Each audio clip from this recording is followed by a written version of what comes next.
But this week I do have that up, as you can see on the screen. I know it doesn't look the prettiest, but it's there.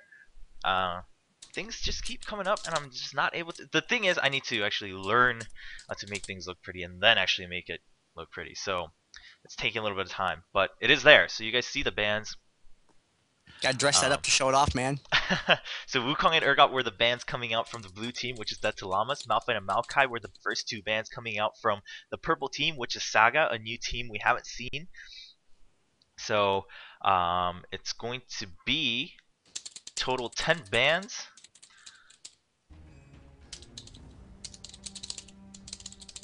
And then we go into the rest of the bands in the client itself. And now in the client itself, we're looking at Yorick, Kassadin, and Jax as being the bans. Yorick being an excellent bottom lane, arguably the best bottom lane champion in Dominion. Kassadin, extremely mobile. He's a real terror. No pun intended. Jax is a great AD champion. He's got good initiate, he's got good survivability, he's got a stun, does a ton of damage. And I think his ultimate is amazing. I'm so glad they changed it back to giving armor and MR. They took that away for a little bit, which made him terrible. Now he's good again. Riot, leave Jax alone. Please. I love Jax. Seen a Blitzcrank ban. We don't see a Blitzcrank ban too often, but I think that's a very solid ban. He can get a little bit tanky. He can get a little bit fight if you've ever seen MMKH play him, and he's also extremely disruptive. Yep.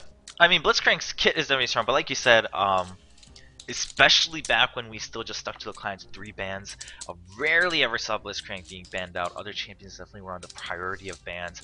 Now that we have bumped it up to a total of 10 bans, 5 bans from each team, we have been seeing a little bit more variation in a couple of the last few bans that teams have. We're seeing a couple more targeted bans. We're seeing some bans that people put out ahead to protect their own comp that they have in mind. So it's allowing some more room for teams to work around that, to utilize the banning phase a little bit more efficiently, rather than just being like, hey, let's just go through the pool of like 6 to 8 champions that everyone always bans. So it's been pretty good, I think. I think a lot of the teams have in some ways been enjoying that extra factor. We have some of the picks already going down. From Death to Llamas, we have Blandum picking up Jace as the first pick, and afterwards Saga responded with a Rumble and Riven pick. Rumble is a champion that, since, as you mentioned, we upped it to 10 bans at the request of a lot of players, a lot of spectators, a lot of admins that are involved in Dominion. We said, hey, look, there are some champions that are just so powerful they can't be ignored. What if we upped the bans to 10? And when we had this discussion, we had all sorts of, well, how many bans is enough bans? And we kind of settled on 10% of all champions, which would be 10. We felt like that was a good number to remove. We had some people suggesting as high as like 20. 20, There's yeah. let's just ban every single OP champ that there is. And then we'd end up with like we'd have team comps like Garen, Hecarim, Misfortune, Annie, Mordekaiser, and it'd just be horrible. Nobody wants to see Mordekaiser. I do actually. I like the Lich King. He's really cool. Yeah, for those of you guys wondering, the white boxes with the ugly text are the chat bans. I should probably put like a label on there. Yeah, so every week I'm making a little bit of improvement. Again, sorry, I do want to eventually make it like part of the UI and make it look a lot better, but I know a lot of people have just really requested that we don't have to just repeat it every time, so I have it on screen at least. So those are the chat bans. And yeah, we settled on 10 bans. Rumble, as a matter of fact, currently, even on Summer's Rift, just started shining all of a sudden because of that recent change. That was really more of a fix, at least based on what his tooltip read about his damage on Flamespitter. And if any of you guys watched the patch preview for the upcoming patch, they are going to quote-unquote nerf his damage output overall, but especially on Flamespitter, because now that it hits correctly, now that it hits a little more fully, and you can really utilize the movement around Flamespitter, the damage has been really, really good. If any of you guys were watching the earlier tournament today, the European Challenge Circuit, Rumble was used to great success by Wicked from CLG EU, just doing a lot of damage, just stacking, flat magic reduction and penetration, and then the base damage on Flame Spitter was doing a lot of work, and then there's the Equalizer, of course, which is really, really great for team fights, and especially on the Crystal Scar, the paths are already so narrow that you just drop it, and the enemy team is pretty much forced to fight on it or retreat and have to kite very efficiently if they want to stay in the fight. Yeah, you can drop it right at tower cap distance, vertically or horizontally, or just whatever angle along that line that you need to drop it. And you can really shut down a whole side of a tower, especially at Windmill, where it's already bordered on two sides by terrain. The other points don't have that to the same extent that Windmill does. Windmill, you can only approach from two sides. If you shut one of those down with Rumble, they can only safely kind of cap on one side. And so you got to split up across the point in order to be able to do that. And it's a pretty fair range. You can shut down about half that tower by being able to drop that Equalizer there. So I think he is a quite handy champion to have. And it looks like Ezreal is going to be the last pick here for Saga before we get this game rolling. Looking at both of the teams right here, we're starting to see different champions pop up. We're seeing Riven, we're seeing Amumu. Well, Ragnarok just really likes Amumu. We're seeing Galio now. I've only seen Galio in like the last 3 events. I didn't see him before. Seeing some Nunu now. Starting to be some awesome variation here. One of the things that caught my attention the first part of this ban pick phase is Jace got picked. Now Jace is a champion that people have been talking about, like, oh, he's so overpowered. And then there's some guys that are like, well, I think he's just appropriately powered and needs a few tweaks. And then there's some people that are like, Jace is terrible. He just is terrible. People seem to be all over the fence on this guy. And we saw some good Jace play at the end of the tournament last week, where he's really able to pop some shots off, from basically nowhere and hit people because his range is just so good. And I think that his range poke is extremely valuable in this game type, as well as his sort of ability to kind of shape change into a bruiser, as it were. He's very, very versatile. I think he's just suited so well to this map. Yeah, I mean, the versatility is really where he shines. On top of that, of course, the people who really argue that he's super strong also like to bring in the argument about his damage, especially the fact that he has a skill that hits for percent of the enemy's health, and it's, as a matter of fact, based on their maximum health, so it does hit quite hard. Anything like that, any skill that involves that kind of gameplay is automatically strong, because even if you don't really build for it, the enemy naturally is going to build for it. Even if they don't itemize a lot of health items, most mages usually end up getting a Rylai's. A lot of people end up getting at least something that builds out from a Phage. Things like that. You're going to build some more health. You're going to naturally buff up Jace's damage on that skill. And then, of course, as you mentioned, the Shock Blast into the Acceleration Gate is really good poke, and it does quite good damage too. And using that Acceleration Gate, you can have a lot of utility at the same time. Pretty versatile. I think the big part is that versatility comes with a rather high skill cap. I would say even the people who like him probably still haven't discovered his fullest potential, and that's why I'm excited to see how Jace grows in the League of Legends scene across the board. Not just on Dominion, not just on Summoner's Rift, but on both. Maybe even on Twisted Treeline. We'll see how that comes through. I do like the fact that we are seeing A Shin Zhao. He got recently changed. If you've been a little bit out from the game, he got his rework alongside Evelyn and Twitch. What do you think about his rework in general? I think it's good. I haven't been hit by his knockback enough to be okay with it existing yet, because I'm still used to old Xin Zhao, but I think he's really solid now with the changes. Before, he was just kind of he seemed like a little bit worse in close combat before. I feel, even with the double airborne, if you did it right. Now he's got the airborne. He's got that big was it Crescent Slash? Is that what it's? I forget what it's called. Yes, I believe so. But he's got that, and I think that's an excellent ability for him to have. It's just he can just clear the area when he comes in, and I think that level of disruption is just so good on him and makes him a lot more of an attractive choice than he used to be. I would agree with that. I think you Other summed than it up. that, his damage and stuff seem to be like the way they've always been. He can fight, you build AD items on him, he kills you. It's just now he kills you a little bit better and can offer a little bit more setup to the team. Yeah, I mean, I think the biggest thing with Sinzao was that a lot of people felt he was not viable across the board because of how drastically he was nerfed. I think he still had his merits, and I think, as you said, these changes really brought those back to life. So we are going to be going into this round one match again. On the blue side, it's going to be Death to Llamas. On the purple side, it will be Team Saga. This is Dominate Dominion number 15, powered by Cybersports Network. I am Chobra here with Gander, and we will be watching our first match of tonight. It's my favorite game. It's called Will My League Load in the Corner of My Screen.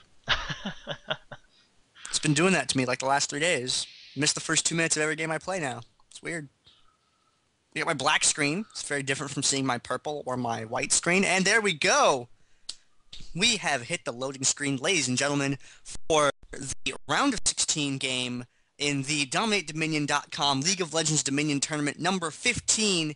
Here we have Death to Llamas versus Saga. On the top of the loading screen here, we have Death to Llamas. We have Valandum playing as Jace, Sachin playing as Xin Ragnarok playing as Amumu, Stormfallen playing as Janna, and Take Your Pill playing as Darius. Casting this week is myself, Gander, and casting with me is... Chobra here, and on the bottom portion of the screen, which is the purple team, we have Team Saga, we have Aduli on Ezreal, we have Angry Brian on Galio, Maleficatoria on Nunu. I'm not even sure how to pronounce that. I'm going to go with Fagay. That sounds like the most reasonable, but playing Riven and Kiss Triple X on Rumble. I don't know how to pronounce either one of those. I'm either going to go with Kiss XXX or I think Kiss will Kiss be Triple fine. X. Kiss Triple X rolls a little bit easier off the tongue, though, in my opinion. All right, let's go with that. And I think Fagay is right. Yeah, I think that's the that. most reasonable pronunciation. I'm not sure how quickly we can say that word, though, and have it not get misinterpreted, though. It will be fine. A lot of times, us casters end up saying the champion anyway because that is the quickest. Even summoners we know, we've seen a lot in the heat of battle. It's especially if you have long names, it is hard to really keep up. I'm gonna accidentally call Riven Phage more than once. I just have a feeling. You know, I almost read it as Phage, and I can see that happening. Actually, you know what? With that letter combination, it could be pronounced Phage in some languages. Now that I'm looking at it. Oh man, this is like elaborate trolling here. You know what? I'm surprised no team has done yet. I'm surprised they haven't taken their victory RP and then like just got name changed their entire team to something horrible. You know, like XXX Infi H like 9 like capital I lowercase l capital I lowercase x capital X lowercase x 9 ed. You know, and just do that with their whole team, and it's like, come on, pronounce this, casters. Don't do that. We won't cast your game. Actually, we will, because if you're blind pick Banditos, you get to the finals, then we're totally screwed.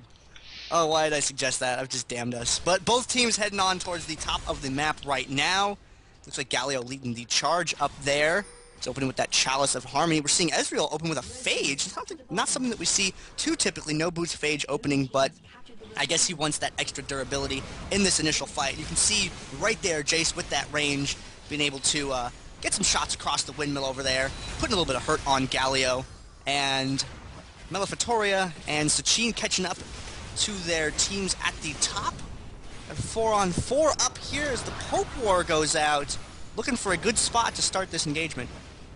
Yeah, both teams are actually still sticking to the whole poking thing. The towers has pretty much been sitting at 100% neutral this whole time. Both teams are very committed to poking someone down before they're comfortable committing in. They see that, you know, the opponents all have a pretty good kit to counter-aggress should one team jump in a little bit unprepared. So there's still some abilities going out. We do see that Saga has a little bit of a lead in terms of health. They're finally going to come across the wall to chase away Ezreal as he's been poking across the wall with those Mystic shots. So Jace is going to get him out of there. But that gives Saga just enough time to get this huge lead onto channeling this windmill. Will they be able to finish this beforehand? Janna's already pretty low. So Will we see DTL stick around, or are they going to retreat? We do see a lot of them retreating right away. Saga's going to be content channeling that through and getting that first 3 cap of the game. Now, there was no real dive there. Ragnarok did poke his head out towards the end of the fight, but ended up ducking back away from it. So the windmill right now is going to go to Saga. Down at the bottom of the map, Sachin's Zinzao is going down for Riven, as Riven and Take Your Pill, or Riven and Darius, excuse me, and there's an engagement right here. The exhaust immediately goes down on Zinzao, but Nunu is right, hanging out behind right there, wants to get in on this fight, but isn't really able to save Riven there, not being level 6, not having that absolute 0 to contribute to the fight.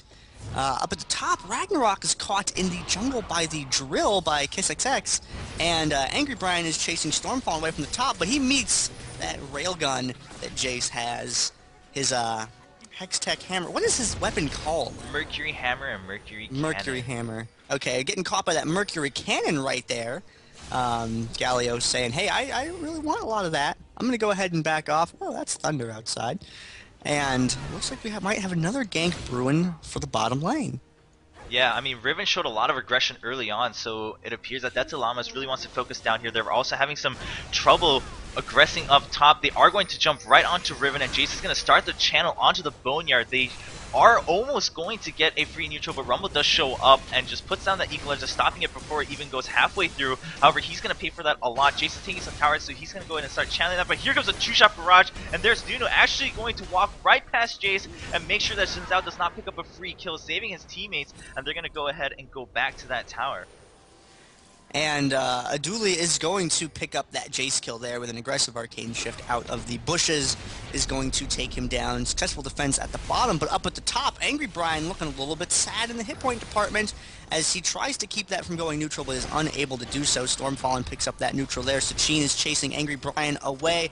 And now Maleficatoria is getting caught in between Zin and Amumu, but his teammates come up there. You got the absolute 0 channeling. Amumu throws down his own ultimate, and Janna, not that interrupt, not really saving anyone there, but doing a little bit of damage in the process. Now they're diving for the tower pretty hard. Saga going in on Death to Llamas.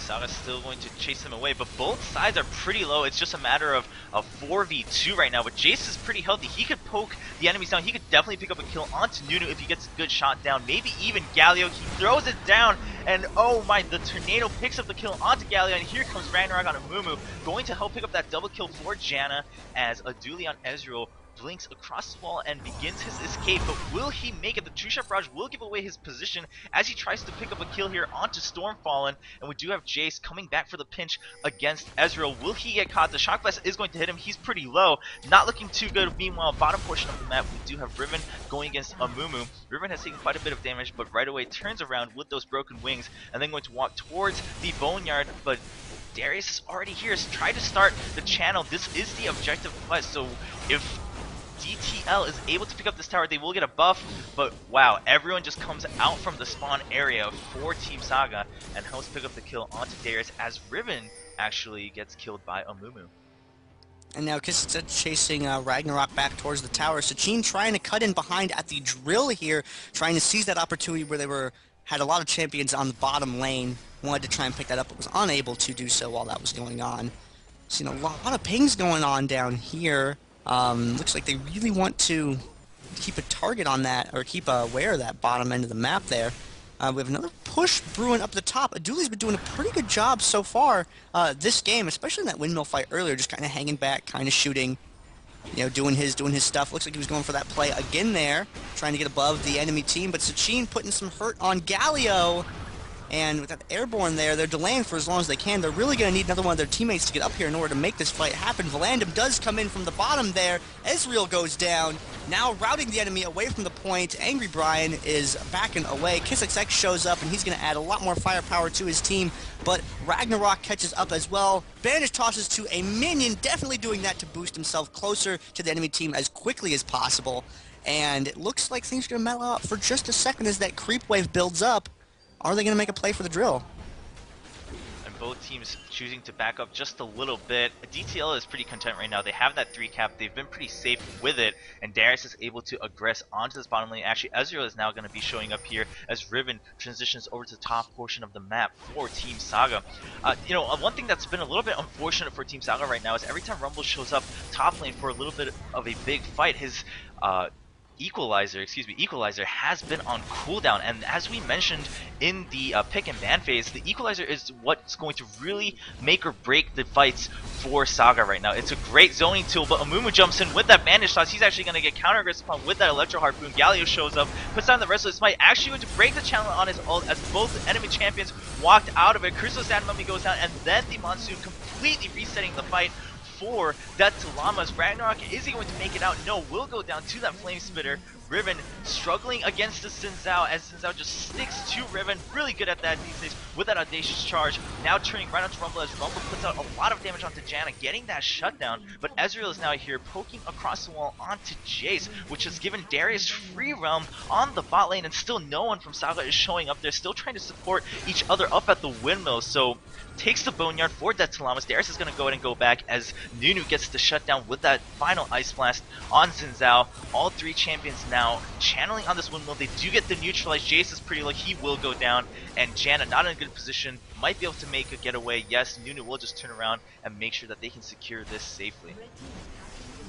I mean, that was a little bit of a rough engagement up there. Like you said, seeing the entire enemy team, one get locked down, then scatter, really mixed the fight up there. I could not fit all of that on my screen at once. Saga was able to pick up the windmill, but Darius, taking that bottom lane, puts Death to Llamas in a pretty safe position. They do not have to worry about windmill too much for a few more moments. At least not until Saga puts pressure on that bottom tower, which right now we can see Galio going down there to exchange some hits with Take Your Pill and Maleficatoria, pushing that creep wave up. Darius is going to have to back off, but that leaves 2 and 3 people down there at the bottom. It's a 4v2 up top. It creates an excellent opportunity for Death to Llamas to make a play for this tower, and that's exactly what's going on. There's that Equalizer you were asking for, Chopra, right there on that tower.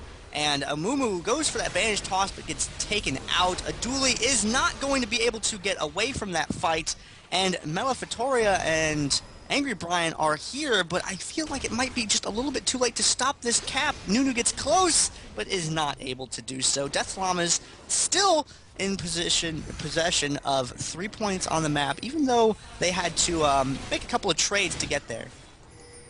Yeah, Riven, meanwhile, tried to pull out the same thing that Darius had, seeing a lot of the enemy team up top pushed for this quarry down here on the bottom portion of the map. Darius, however, returns just in time to block even the neutralize coming out from Riven, so it's going to be a stalemate back at bottom lane for the time being. Well, up top, Howling Gale tosses up Galio. Not going to be doing too much damage just yet. Galio also, of course, has some magic resist from that Chalice of Harmony. Galio is closing in, so Janna needs to watch out. There's that Monsoon again, getting that reset. Can he get... No, his ultimate will be broken with that knockup from the 3-talent strike from Xin Zhao, but Xin Zhao is going to pay for that engagement, running very low as Ezra comes through with that Storm Show, picking up that kill, gets a double kill onto Janna. Jace shows up. He's going to help get the kill onto Rumble with the up of the tower, but Ezreal is still hitting away at the entire enemy team, gets a triple kill as Nunu finishes off that fight for Saga. Sweeping and convincing victory top lane for Saga in that engagement. That was a very nice play there from them. Now Windmill's been back and forth a lot so far this game. Yeah, I mean, both teams have been very active in their search for a 3 cap. We did have a brief 4 cap for DTL, and that's what's allowed them to build up a little bit of a lead, but still it's too close to call it. I mean, both teams have been switching up lanes when they need to. They've been transitioning back and forth, creating some ganks, but most importantly, they've just been fighting next to towers. Both teams are very focused on getting these towers down rather than creating ganks and surprise attacks in the jungle. But finally, we do see that fight here. Amumu gets caught by the Equilibrium Strike, but that means the rest of DTL is free from that damage over time. They focused on Rumble right away, picking up that kill as Ezreal is forced to retreat for the time being with a little bit of that low health. Creates a little bit of a window where it's a 4v3 up top, but with champions that have the AoE ability of Galio and Nunu to really zone people away from that tower, I'm not sure if they can push this safely. You got a creep wave building up behind them there. Jace is some shots popping off there, heading over to the bushes above Windmill because he knows that's where Israel likes to hang out. Creeps are at the tower now. They're putting some damage on Galio there, chasing him up around above the tower. Ragnarok opting to dive underneath it, but Aduli is going to Arcane Shift out. Nunu's going to pick up that kill. Sachin trying to chase Angry Brian away, but is not able to secure that kill there.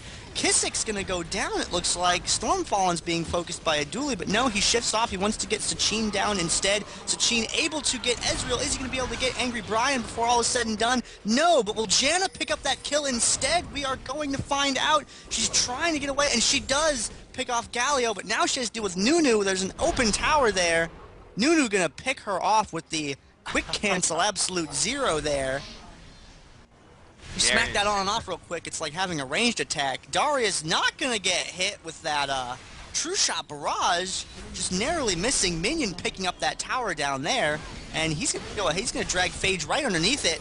As the tower begins to fire there, but he's going to go down. However, Rolandum is right behind, chasing Phage away from that point, and this, once again, Death to Llamas, though they do not have Windmill, their Darius, Take Your Pill, was able to secure the bottom point for them, which makes that loss a little bit lighter. Ordinarily, that would be a frightening thing to have happen, but they're still in possession of the 3 towers. Engagement going on by the Drill, Amumu the first to fall there, Aduli getting taken out, and Stormfallen trying to hang back. Sachin getting chased pretty hard by Kissik's there. There goes down the Equalizer. They're chasing Janna out of those bushes. Sachin's making a run for it. He's just kind of kiting Rumble around. And he is going to get caught, unfortunately. And everything's being pinged on the map at once. It distorts my audio slightly. I'm sad about that. Phage getting caught in the jungle by Volandum and Take Your Pill. Very chaotic right now as both teams seem to be roaming the jungle on all sides of the map. Kissik's coming down here to take some hits on the enemy team there, and retreating, kiting Take Your Pill and Volandum right into the rest of the team. There goes that Noxian Guillotine right there, but the Isle of Duran interrupted by the Airborne. Ragnarok in with the bandage toss now, and Aduli taking some damage. Looks like Maleficaria is the last one left alive for Saga at the moment. If he goes down, they're going to get the Windmill again before Galio can get there, and they might even be able to pick up this bottom. Yeah, if Amumu turns around and takes brunt of that damage. Oh, the bandage toss is going to miss, allowing Riven to come in for that key strike stun and possibly pick up this kill. We'll get the kill onto Darius. Will Riven continue chasing down Amumu? She is putting out a ton of damage, has that ultimate activated. The Wind Slash needs to come out before the cooldown goes down. There it is, and continued damage alpha picks up the kill in bottom, preventing that capture of the objective. However, DTL, as you mentioned, still picks up the Windmill, giving them that consistent 3 cap. They've been steadily keeping their lead. They still haven't really widened it too much though, so Saga is still well in this game. They do have 3 up top, but a good reset on top of that shock burst is going to cancel the channel onto the tower. Tons of damage going down on both sides, but it is eventually going to be Janna and Jace getting melted as soon as both of their abilities were used. Saga just turned right around, melted both of their healths pretty much simultaneously, and single-handedly will take away that Windmill back, getting that 3 cap for their own team. So now we're back to a similar situation as earlier, but here comes DTL. They want to focus down this bottom tower. They've had great success with Darius down here. They're going to pick up the kill onto Riven without an issue, and they will pick up the objective, which will give them that damage boost, which is going to be great. But will the True Shot Barrage cancel all 3? No, it's actually only going to hit Darius this time around, and 2 champions will still be able to capture that Boneyard. Meanwhile, we have Ezra and Nunu starting the channel up here at the refinery, but Janna's gonna come in, tank a lot of that as Jace comes through that acceleration gate, picks up the kill onto Ezreal, putting out so much damage. The Equalizer used more as a defensive tactic to stop the chase and also to stop them from, you know, canceling that neutral. The neutral does go down, stopping the clock for just a little bit, and they'll be able to recap that. Meanwhile, bottom here at the Boneyard, once again, a lot of action happening excuse me, down here at the Boneyard. Galio will survive for the time being. The Windmill now, still action going down, but it's Nunu alone. There's just so many skirmishes on both teams right now across the map where one team is significantly at a disadvantage, and then it just shifts focus back and forth. Yeah, and once again, we're seeing that, oh, we've lost Minwill. We've lost Minwill. Let's just bake Totem, okay? And they picked up that quest objective down there, and once again they traded that for the Windmill. They saw, well, they're pretty entrenched up at the top. You know, they've got a lot of high hit point, high durability, you know, champions going on up there. Let's just go ahead, take this bottom lane, force positioning from them, and then we can just go back and get it later. Windmill will still be there, I assure you. You can gank the bottom lane. It's probably going to be okay. Yep, and Windmill is the new focus once again as Galio is helping zone the enemy, and Ezreal and Rumble get the channel, but Ezreal has already taken way too much damage. A really good equalizer catches the entire enemy members, but Amumu is going to ignore it, go Bandage Toss right onto Ezreal, pick up that kill as Jace picks up the kill onto Galio, and now Kiss Triple X and Meltoria are completely on the run. Nunu at half health, they're going to just keep chasing as they are safe at the Windmill. No one is going to push it down. The minion wave is also in their favor. Jace gets a double kill as Amumu tries to start the channel onto the drill. Rumble has come back to stop that channel, but will they continue pushing as 3, or are they content with a 3 cap? It appears that Dead Salamas is just going to take some time to take a little breath, regroup, and set up something here as Ezreal rocks right into Amumu. Good Bandage Toss. He is going to blink up, but there's the Audacious Charge getting pinched from all sides by 4 members of Dead Salamas, 3 of them being involved in that kill. That's a huge morale booster as they are now able to just go right onto the drill, pick up the kill onto Rumble, and Dead Salamas now finally holding a significant lead over Saga. Having a little bit of a rocky engagement for the first 10 minutes of this game. They have really been ramping it up here in these past few minutes. Almost the 5 cap for a moment. Briefly a 4-0 with a neutral bottom point. And if they can keep this rolling for just a little bit, this game is going to end rather quickly. But with everyone at the drill right now, there's 5 at the drill. Darius down at the bottom. Ezreal lands that shot this time, picks up that interrupt there. Janna's coming down to try and delay Riven, and it seems like she is able to do so as Riven breaks off. Is Darius going to be able to get this? Wisely walking out of the way of the equalizer, thinking that it was going to go down, getting right on out of its path of destruction there. Clock ticking down. Are they going to get that neutral up top in time to stop this? Does not look like it's going to be enough. That's going to be game. Ladies and gentlemen, this victory goes to Death Salamas as they will be moving on in today's tournament, Dominate Dominion number 15. This was a round 1 match. All matches are best of 1 until the finals, so Death Salamas goes on to round 2, and sadly that will be the end of Saga here this week at Dominate Dominion. And we will see how well Saga does, or not Saga.